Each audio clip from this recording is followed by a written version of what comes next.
जी नमस्कार मनीष जी। अंजलि जी नमस्ते, बहुत बहुत धन्यवाद और बहुत बहुत स्वागत हमारे शो में आपका। जी बहुत बहुत थैंक यू सो मच।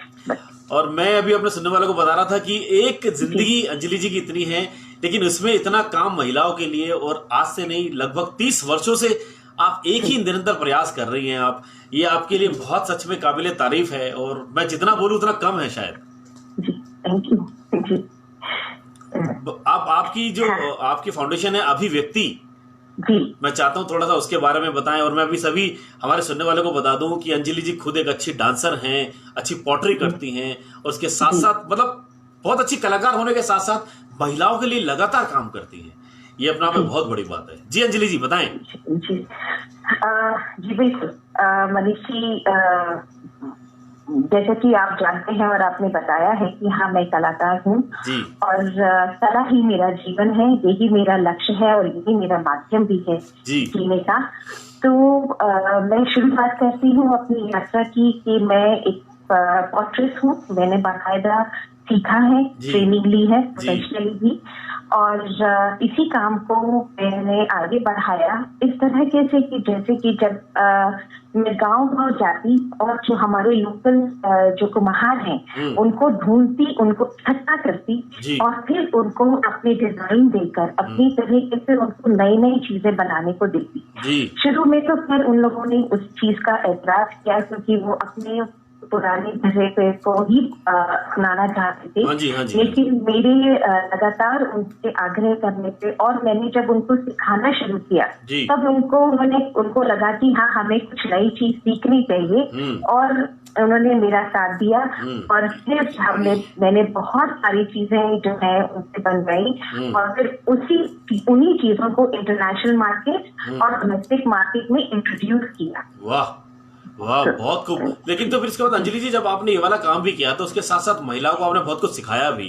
बहुत कुछ सिखाया और यही चीज फिर यही आगे चल के उनका रोजगार का साधन बनी। जी और फिर हर साल हम जो है उनको लेके और स्टेट फेयर और प्रगति मैदान और दिल्ली हाट में उनको ले जाके उनको एग्जिबिट कराती, उनकी चीजें बनाते, उनको सिखाती थी बकायदा पहले से कि आपको ये चीजें बनानी है और इस तरीके से आपको वहाँ पे एग्जिबिट करके अपनी चीजों को, अपने काम को आगे बढ़ाना है।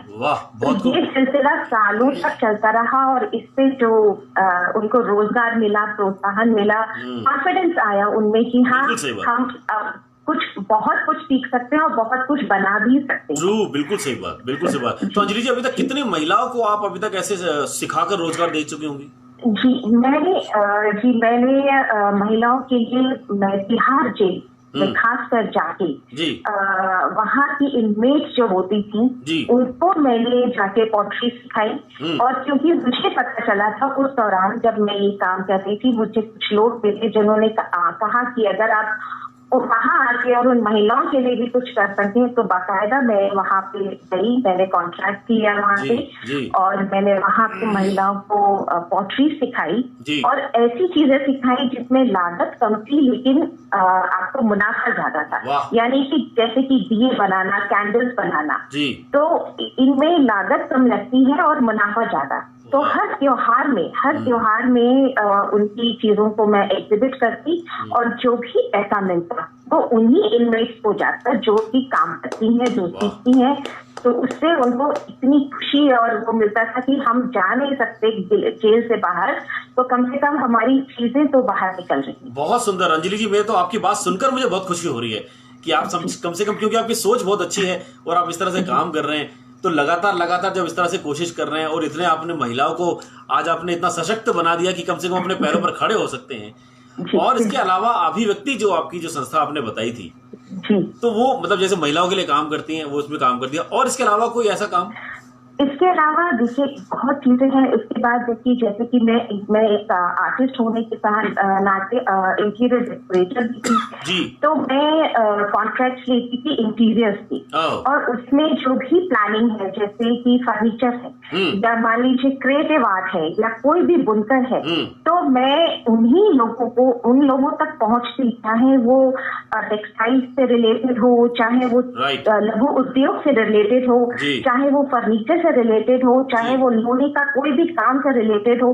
तो मैं उन गाँव में जाके और ऐसे लोगों को ढूंढती थी कि जिनके पास कला तो है लेकिन अपने को बाहर निकालने का कोई साधन नहीं है। बिल्कुल सही बात। तो उनको उनका पूरा ग्रुप बना के बाकायदा उनको यहाँ ला के और उनको अपनी जगह रख कर उनको जो भी प्रोजेक्ट में करती थी उसके तहत उनको सिखाती, उन्हीं से चीजें बनवाती और फिर उसको मैं जो है अपने प्रोजेक्ट में मैंने यूज करती। यानी कि जो भी प्रोजेक्ट है, चाहे होटल्स का होता था, बैंक होते थे, रेस्टोरेंट होते थे, तो आप सोचिए कि इतने बड़े बड़े प्रोजेक्ट के लिए काम भी बड़ा होता था। बिल्कुल सही बात।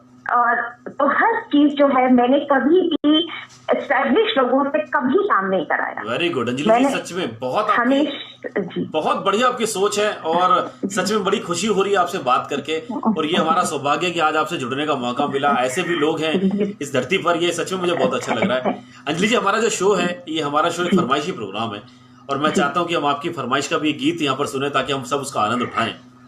जी जरूर। इस वक्त आपके माहौल को देखते हुए मुझे एक गाना याद आ रहा है जो इम्तिहान फिल्म का है, और गाना ये है कि कौन सी फिल्म बताई आपने? इम्तिहान। जी, तनुजा इम्तिहान 1974 की फिल्म है। रोज शाम आती थी कभी ऐसी ना थी, ऐसी ना रोज शाम आती थी। जी जी जी जी अंजलि जी, आप मतलब मैं भगवान से प्रार्थना करूंगा और सच में आप बहुत नेक काम कर रही हैं। इस काम के अंदर कभी मेरी कोई जरूरत हो तो कभी मुझे याद कीजिएगा। बहुत बहुत धन्यवाद। Thank you so much. बिल्कुल, मैं आपकी सहायता जरूर आगे आएगा समय, जरूर आपकी सहायता होगी, जरूर इस काम को आगे बढ़ाऊं। थैंक यू अंजलि जी, हमसे बात करने के लिए बहुत बहुत धन्यवाद आपका।